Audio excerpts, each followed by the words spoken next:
This is the Shanice Lewis Show, the #1 podcast for plus-size women. With your host, the queen of curvy conversation, Shanice Lewis.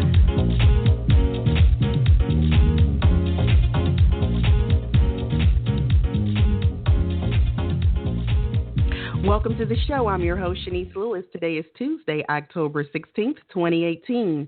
Make sure you're following this show's social media pages on Facebook at The Shanice Lewis Show and on Instagram and Twitter at Shanice Show. You can also subscribe and listen to the show on iTunes, Google Play Music, Spotify, iHeartRadio, or your favorite podcasting app.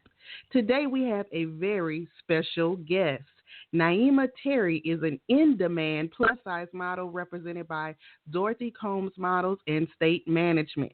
She is the plus muse for contemporary brands like Adore Me, Fashion to Figure, David's Bridal, Christian Siriano, RBX, and many more. She also models for major brands including Levis, Avenue, Ashley Stewart, Macys, and JCPenny, to name a few. Naimah will be making her acting debut in the Curvy Girl Rock digital series, which aims to show authentic representations of plus-size women, premiering November 25th. And let's welcome Naimah to the show. Hi, everyone. Hi, Shanice. Hi. Thank you so much for having me.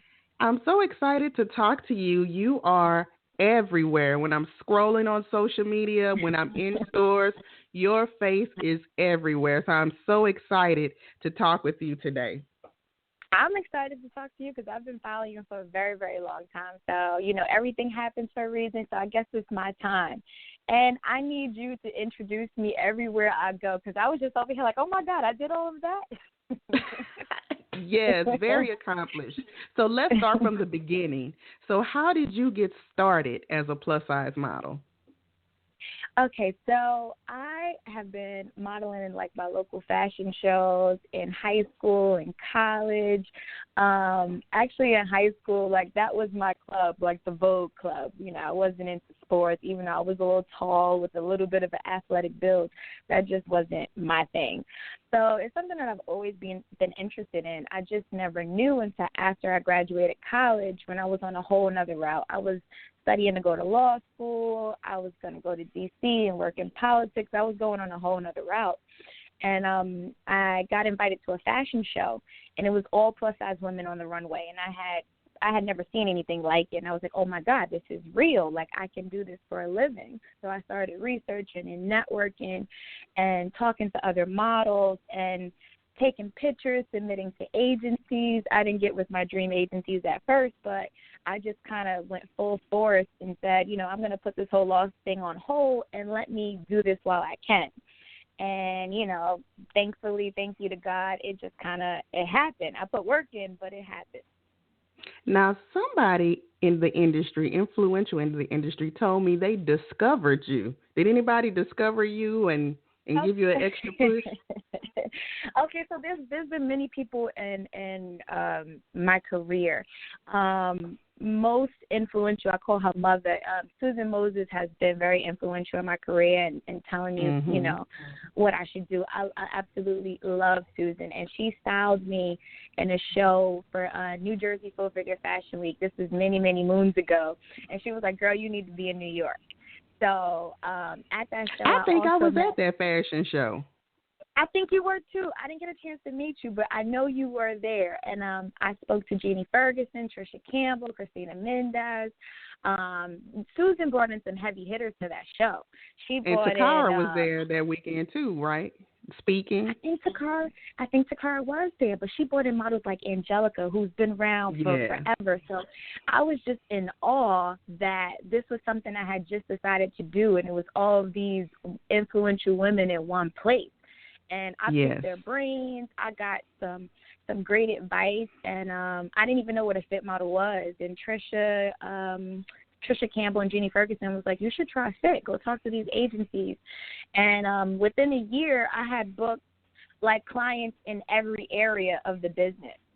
So I feel like my career has Yeah, my career has been very unique. So, like, before I even got a portfolio started, I booked a fit client, I booked a showroom, I booked a fashion show. Like, I was booking things, and I was like, okay, this is a sign. I'm here. Let me continue in this path. Yeah. Well, my next question was going to be, what was one of your biggest obstacles getting started? But it doesn't look like you had too many obstacles.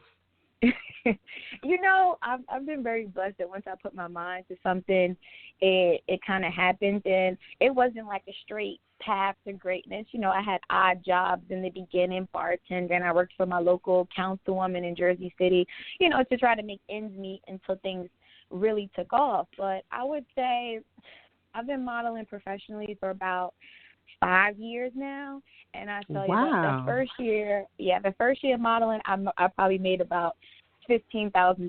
That was 5 years ago, which is good to make $15,000 doing something you just starting off with. And right. Now with all of my clients in every area that I work in, I'm making over six figures right now, which is pretty awesome. So, yeah, it's been a lot of growth. It's been a lot of growth. Yeah. So, do you currently model full time?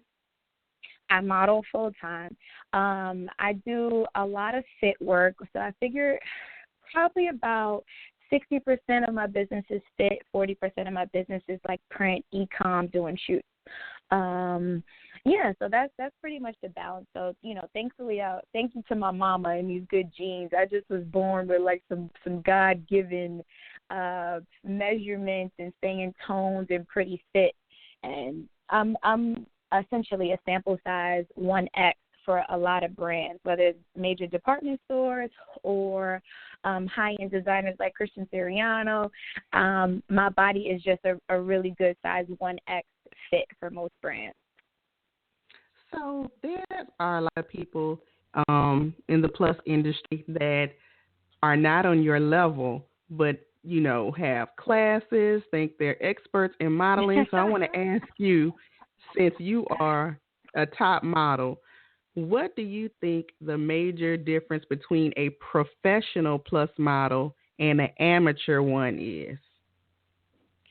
Honestly, it's the work. Instagram and social media in general has given all of us a lot of, what's the word that I'm looking for? Attention? Attention and false celebrityism or whatever you want to call it. And just because people have booked one thing or one show or one gig, they think they're a model and they think they can teach someone how to do this business. And, honestly, I say if you're a beautiful person, you have a good personality, you could go far in this business. And it's easy if you have a look to book one job, but it's about maintaining clients in this business, people who stay in it for 10 years. There's some models that people do not know at all, like Nicole, not at all, but, not so popular, like Nicole LaBrie. She's been modeling for like 15 years. That girl works every week, but she's not, it's not about the social media for her. But I think it's funny. There's so many people popping up with these classes, and honestly, some people have asked me, why don't you do a class? Because you work in so many areas of the business, and I'm like, I don't think I'm even expert enough to do this class yet. I humble myself, and I'm like, no, and there's other people doing it. I'll let them. That's their lane. I'll let them keep it. But I just feel like I'm not even ready to teach the class yet. So I don't know how some of these other people are doing it. Right, and don't even have half of the credits you do. Yeah. So, did you take any classes or workshops or runway training or anything at the beginning of your career? Or do they teach you as you go along? No, nobody's teaching you anything as you go along. That is for sure. I will say with my first agent, I was at True Models, which was one of my first agencies. I was with the owner, Dale. She would bring to her home the newer models and teach us things about fit so we could go into a casting and at least pretend like we understand the jargon. A lot of it is faking it till you make it, honestly.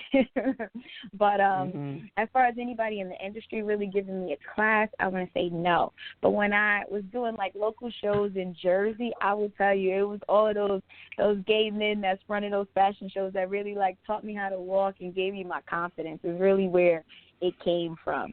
And a lot of it really came from just doing local runway shows where I just had that aura, like, okay, let me go in and kill it. So between fit, print, and runway, where does the bulk of your work come from? Definitely fit. Runway, runway is like once a year or twice a year is Fashion Week, and we might have an opportunity as plus girls to be in maybe a handful of shows. So it's not the end-all, be-all. That's the stuff that you get a lot of the social media attention you can get press from, but that's not paying anybody's bills. That could take your career to the next level from the press, but the bulk of my money is coming in from fit and e-commerce work. So, everybody wants to do editorial, and I tell a lot of girls when they ask me about doing test shoots for their portfolio, I'm like, keep it simple. I said, go look at these websites. If you want to work for Lane Bryant, Ashley Stewart, go look at the site, see how they're shooting, do something simple. You're not seeing a lot of plus models and doing a lot of editorial work. I mean, now you are, like the supermodels, like the Ashley Grahams, and, Precious is getting more Paloma.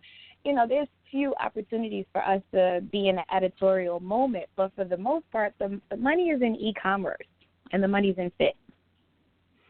So you mentioned briefly New York Fashion Week. Now, you did have an opportunity to walk in New York Fashion Week this year. Now, tell us about that experience. This year, I wasn't in New York Fashion Week, actually. Not this year. I did a show, like an informal show during Curvy Con.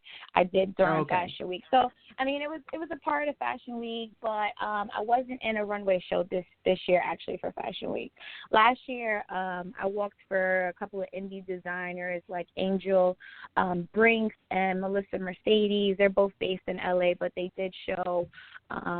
They had shows here during the Heart Fashion Week, and there's another fashion. There's a lot of other smaller ones, but New York Fashion Week, I have not walked in a show yet. So is that one of the things that's on your goal list? Of course. I'm a model, so we all want that. We all want that feel to walk in the show and have the press and all that good stuff. Of course, that is definitely a goal. But in the meantime, I will keep my regular paying clients and be very happy with that. Right.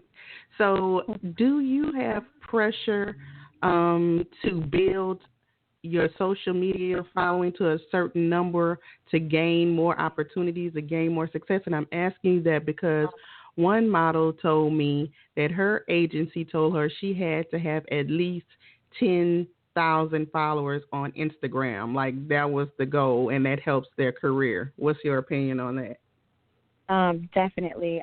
I've been told from several agents that I've had in the past, current agents, you have to get your followers up, because the simple fact is there are a lot of clients that like, oh, she looks cute, but let's see her social media. Let's see if she has following. Let's see if she has engagement. And we have a lot of influencers out here who are booking models' jobs.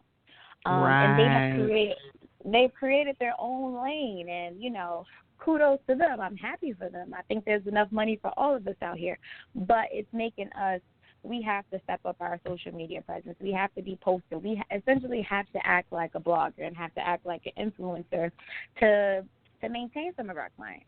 Because the same check that they can write to us, they can write to somebody who has 100,000 followers who's going to, look good in the clothes, or maybe not as good as we do, but look good in the clothes and bring like guaranteed sales. Well, we'll see how many of these bloggers are actually translated into sales. I don't really know that, but yeah, there's definitely a lot of pressure to update your social media, and it's crazy because it's like a chore sometimes. Yes. But it's something we have to do. The business has just changed.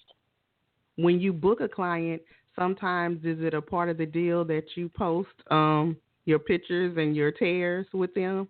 Is it like in a part of the deal? I haven't had any. Let me think. Let me remember. I haven't had any clients where that was a part of the deal.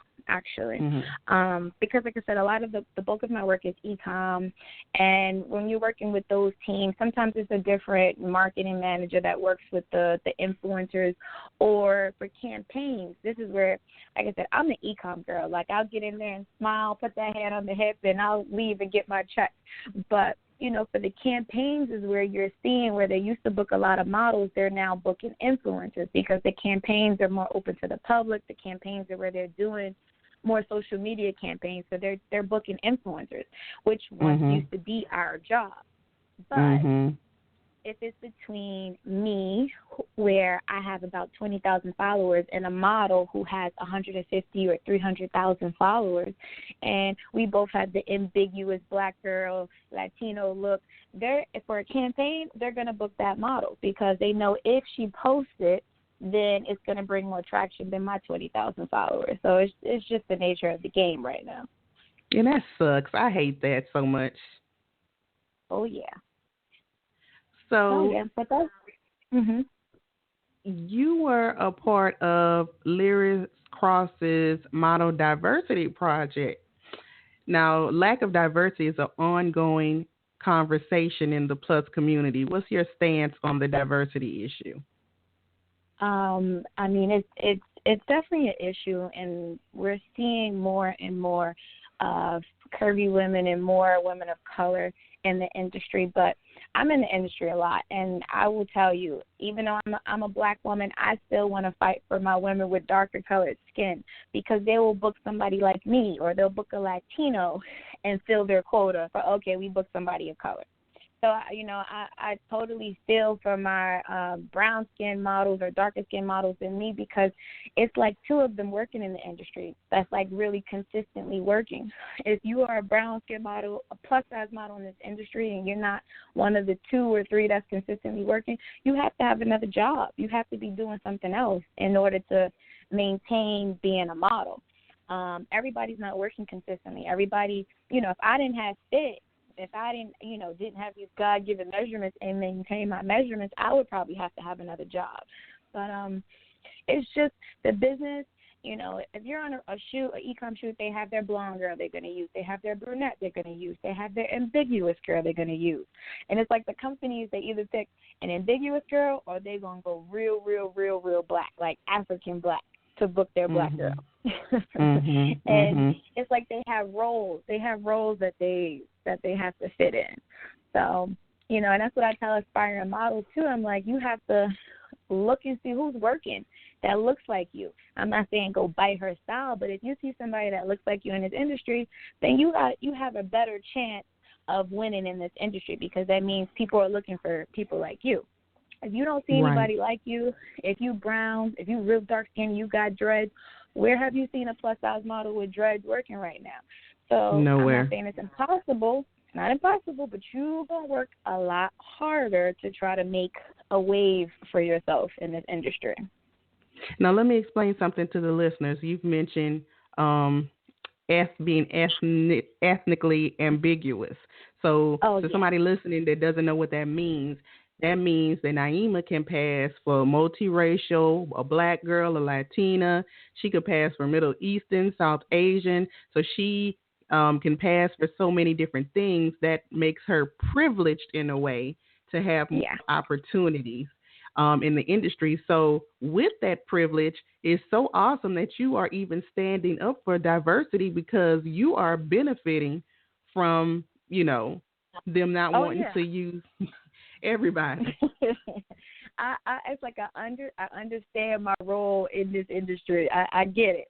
But, I have friends in the industry that are beautiful, that are gorgeous, that are talented, and they are just not working enough. Or they have to go get another job, a great paying job, because they have to still stay available just to be open for that casting call, to might possibly work for a client to make a check, So I see the struggle, and I'm tired of them booking the standard things for campaigns: the white girl with the blonde hair, the white girl with the brunette, the ambiguous girl. Or if like I said, if they don't pick the ambiguous girl, they're gonna go real, real, real, real black. If that makes sense. So the industry, it'll change. It will change, because everything has their ways. Right, right. There's a wave since one thing is in style this year, next year to be something different. Yep. And it's been the wave right now is to the larger girl, like the size 18. If you're like 16, 18, 20, this is your time to shine. The models that are size 12, 14, they're having a little bit of a harder time now because the pressure is on. So the wave is for the girl that's fuller, like a size 2X. This is your time to shine. And this is why I think a lot of the influencers, the bloggers, are winning right now because that's the brand's chance to use a bigger girl. When they might prefer to use a size 12 or 14 for their regular shoot, it's like, okay, let's do a special shoot, and let's bring in an influencer that's a size 22 or 24. Got it. So besides being a top model, you are also an actress, and you have a big thing coming up with the Curvy Girls Rock digital series. Now tell me how you got involved with that. Oh God, it's like so nerve-wracking. I get butterflies in my stomach every time I think that I'm gonna be like on a screen. I'm just not used to seeing myself in that light. But so a couple years ago, when modeling was slow, I lost a major fit client account because they wanted to start fitting on a bigger model. So losing like a standard fit account that you work like 2 or 3 times a week could be $40,000 or $50,000 a year. That could be gone. So I lost a major account, and things were just really, really slow. So I started taking acting classes because I'm like, I got to do something. I got to try to better myself or just do something to stay busy. And I started taking an acting class, working with an acting coach, and it's like after I put that energy into something else to better myself, then modeling picked back up. And I honestly forgot all about acting. I never went on audition. I never did anything after that. I was prepared, but I didn't do anything. And I swear to God, it's like 2 years later, Randall Hollowell, he was in my acting class. He called me, and he said, there's a casting for a Curvy Girls Rock series. You have to go. You're going to get it. And I was like, well, okay, I'm going to go. So I went and I auditioned for a lead role, and I got it. And I was like, oh, my God, like, thank you for – I didn't even know about the casting. He put it on my radar. He was like, you have to go to this. This is, like, made for you. And I'm so excited because my character, Jazzy, she is literally like me in real life, except she's an influencer. She's a blogger, not a model. And she's a body activist. And, she just promotes healthy lifestyle and loving yourself to women. And I love this show because it's like a plus-size Sex in the City. Like all of the leads are plus-size women and women of color. And it's just about our lives and work and friendships and sex and relationships. It's not like, oh, we're 5 big women and we're so sad that we're big. It's like, no, we live in our regular lives. And it's going to be a good series. It's really good, and the launch is November 18th, so I'm looking forward to that. I'm going to have some butterflies in my stomach while it's playing, but I'm excited. Okay, so the series is premiering online November 25th, but before then you're going to have a red carpet screening party. Now, this is going to be like a big thing with press, and are you excited to walk the red carpet as the leading lady? Oh, God, I'm so excited. Like I said, I'm nervous because this is my first time this is my first time acting, essentially. So I'm a little nervous of what people are going to think. I'm nervous what I'm going to think, of course. Just like regular jitters that any normal person will have. I have all of that. But I am very excited because it's an awesome project. And Shakisha, the producer, director, writer, she's awesome that she came up with this concept. And she raised funds on her own, and she completed it, and I hope she gets us to the big screen. I hope she gets us a prime time Emmy-nominated role in the near future. Yes, that's awesome. And so are you going to pursue acting further now that you got it in your system? Yes, I am. So I think I'll have a nice reel of work after Curvy Girl Rock series. Then I'll pursue like going to get an acting agent and taking this a little bit further. Because honestly, you know, when things are going good, you still got to shake it up. You got to try to do the next thing. You can't wait till you're broken. There's no opportunities going, and then be like, okay, let me start the next thing. So I'm definitely gonna you're gonna see me someplace. And also, acting classes are just good for modeling as well, because you have to know how to move and exude things in front of the camera to model well.